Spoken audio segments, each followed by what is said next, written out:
It's only one hand now. It ain't two. Do you know what I'm saying? It's only one hand because we're only getting half of the player that we got a few months ago. Ladies and gentlemen, Chelsea 1, Leicester 0. Not the most convincing win you'd want against Leicester, especially when you got big games coming up. Arsenal next week and after the international break. You'd want a bit more momentum going into those matches with confidence boosters, goals galore. Basically what you had against Southampton at a bare minimum. We didn't get that. But a win is a win in regards to getting back into fourth. But yeah, it was like pulling teeth today. Put it like that. You look across the pitch, especially in the attack. Jadon Sancho was our best attacker today. Genuinely. The lineup was pretty predictable. That's what we expect to get, especially with Reece James being ill. I thought the defense, pretty comfortable. I think there was like a 0.03 XG for Leicester. 3 shots on target, I believe, max. Easy saves for the keeper. Nothing crazy. The only crazy thing that came in the first half defensively was Sanchez trying to be Superman again. Arm extended, soaring and through the air, trying to have a main character moment, trying to make a meal out of nothing.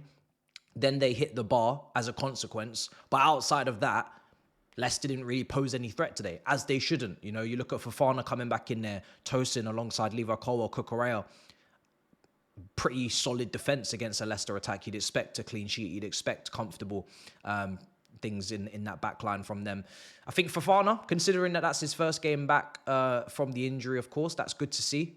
Got a good long 75 minutes-ish in the tank, I believe, in that one. 70 minutes. And then, yeah, going forward is where the issue lies. That's where in this game we didn't put them to the sword. We didn't really play to the level that I expected. And it's just a shame that we come away from this game and I am a bit worried about Cole Palmer because... Listen, I'm not expecting masterclasses from Nkunku. I'm not even expecting good or great from Nkunku. That was pretty poor, pretty average, right? But that happens pretty often now, so we're used to it. Neto up front, it's not his natural position today. Didn't really get any shots on goal. Didn't really test the keeper. Didn't really have any moments, right? But was pressing and had to get a head strap around his head for the bleeding, colliding with FaZe. But Cole Palmer would eat in these games, would absolutely, kill Leicester for fun. And Sancho, like I said, our best attacker, he does win the penalty. He does create opportunities for Palmer. Key passes, I think he had, 2 in the first half. The cutbacks for Palmer to take the shots, he had a couple. One deflected, I believe, one high and wide of the bar. But when Cole Palmer, and this is why I'm worried, forget the general performance. We had mixed performances from Cole Palmer over the winter period where he would be good in the first half, really drop off in the second, but he'd get some sort of GA, he'd create chances.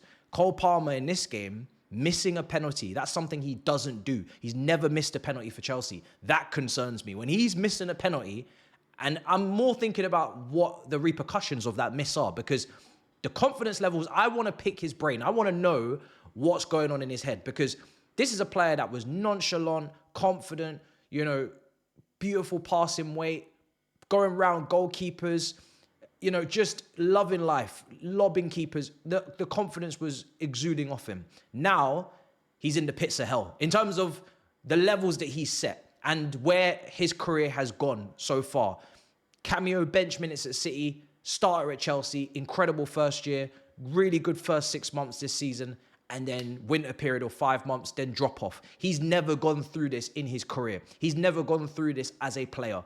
How he comes out of this, how he responds is critical for his, development and his kind of intangibles as a player, going through hardship, responding to adversity. He's not responding.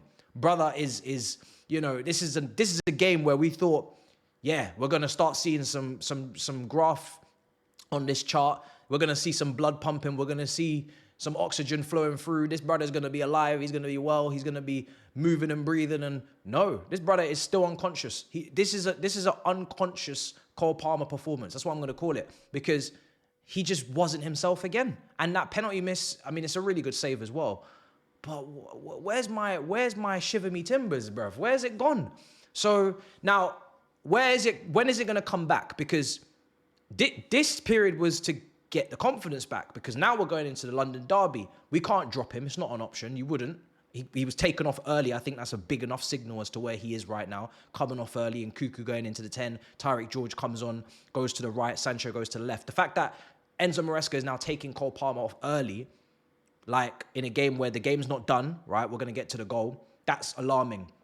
Because usually the argument for Cole Palmer was you could never bring him off. He could do anything at any moment. Doesn't matter how bad he's playing. He has to stay on. We have injuries in attack. We don't have Jackson. We don't have Madueke. We moved on Felix. We moved on Chukwuemeka. And we're still taking him off. That worries me. Now, before I come to the solution or the potential solution, I have to give credit to a few players. The defense, like I said, handled business, but in particular, Cucurella. Cucurella has come with some Marcus Alonso regen type vibe, Benjamin Chilwell wingback regen type vibe. Where he's getting these goals from, where he's getting these Reece James, Cole Palmer strikes from outside the area from to save us in this game, to give us this win. We didn't look like scoring, really. We didn't test the keeper as much as we needed to. I didn't think he had to have a masterclass today. I don't think we was anywhere near the level that we need to be at usually against these type of teams. Cucurella saved us, right? He was inverting into midfield. Enzo's going up into the double 10 with Palmer in the first half. You got your wingers, you got your striker. This guy's overlapping in Cuckoo when he's tucking into the 10 and it's reshuffled there. Enzo's a bit deeper. But Cucurella is finding a way to influence and infiltrate any part of the pitch at any given moment, whether it's tackles and interceptions, whether it's energy and tenacity, whether it's goals. Even the crosses that were coming in from that right-hand side, it's Cucurella getting on the end of them or trying to get on the end of them at the back post. The fact that he's looking like our biggest goal threat right now, it's not a good thing, but credit to him. Also credit to Caicedo as always gives us a good 7.5, 8 out of 10 minimum. Credit to Enzo Fernandez, will to win, clearly cares, clearly wants to put points on the board, clearly wants to play Champions League. You saw it in his celebration against Copenhagen in midweek. He is locked in. If there's one thing Enzo Fernandez is right now, he is locked in. That man is locked in. He is ready for the fight that will be at the end of the season. But back to Cole Palmer, right? How do we save him? How do we rescue him? How do we stop me, maybe you, whoever, from worrying about him? The key is Nicholas Jackson. We don't have him until after the international break at the earliest. Lavia was on the bench today, didn't come on, but again, after the international break, maybe we could start seeing some significant minutes if he can keep himself fit. Same applies to Fofana, same applies to Reece James, who was ill. Cole Palmer needs Nicholas Jackson. We all thought Nicholas Jackson needed Cole Palmer, but the wavelength and understanding that Jackson has with Palmer is critical for Cole Palmer, especially right now in bad form, because he's struggling. He looks lost. He doesn't look at his best. He's not taking his strikes as well as he was. The penalty miss, like I said, is a point to prove it. As soon as Nicholas Jackson gets back fit, that is the trigger point for maybe Cole Palmer improving and sorting out his form, because it has gone on for quite a while now. We can comfortably say that he's been pretty poor for a few months, right? That's weird. That's odd. That's unfamiliar, right? So I'm hoping, but again, that doesn't help us against Arsenal. This is a player that we need to perform. It's not optional. It's mandatory. He needs to perform, because when he's not at his best, look how we struggle. Look how we struggle to create.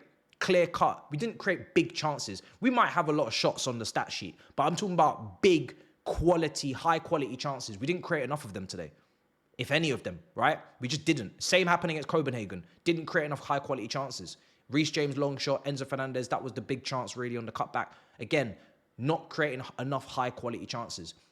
Cole Palmer, when you look at his chances created and his statistics and how many chances we've missed and how many chances we haven't converted over the winter period that he created, he is a big part of our chance creation. We need him to perform. If it's not goals or assists, just general play needs to be better. I'm worried about Arsenal for that reason. We don't have our talisman performing at his highest level. We need him. We got Tottenham after that. You know the end of the season is Newcastle, is Forest, is Brentford, is Liverpool, is, Fulham away, I believe, as well, is in there. Manchester United, it is imperative that he gets out of this dip. It's going on for a while now. He's got to get back out, because if you don't get back out of this dip, this is the difference between Champions League qualification and no Champions League, in my opinion. We've already got Cucurella playing out of his skin. We've had Caicedo be consistent. We've got a couple of players coming back from injury. That's all cool. But Cole Palmer is critical for Champions League qualification. And even winning the Conference League maybe as well. Who knows? So we need to get that boy back on track. People, you may say drop him. We can't drop him for anyone, right? We haven't earned the right as a football club. His performances might dictate.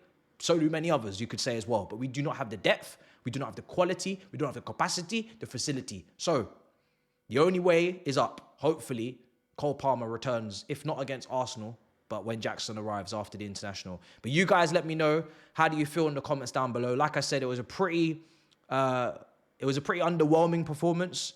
We'll take the points because they're valuable. It shows you why we can't afford to rest against any team in this league, regardless of what significance the Copenhagen game plays in midweek. We couldn't rest anyone today, and this is why. Caicedo on a yellow card, if he gets a yellow card, he's suspended for Arsenal. Can't risk it.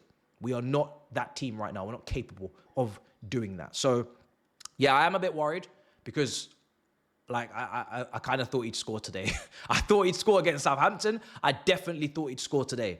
And against Southampton, we were kind of playing around him. So, let me know what you think in the comments. Yeah, I need him back. The opposition is only getting tougher, and the opposition players are only getting better coming into this late period. But that's all I've got to say, guys. Chelsea 1, Leicester City 0. Big up Cucurella, saving our bacon again. In a bit, people. Peace.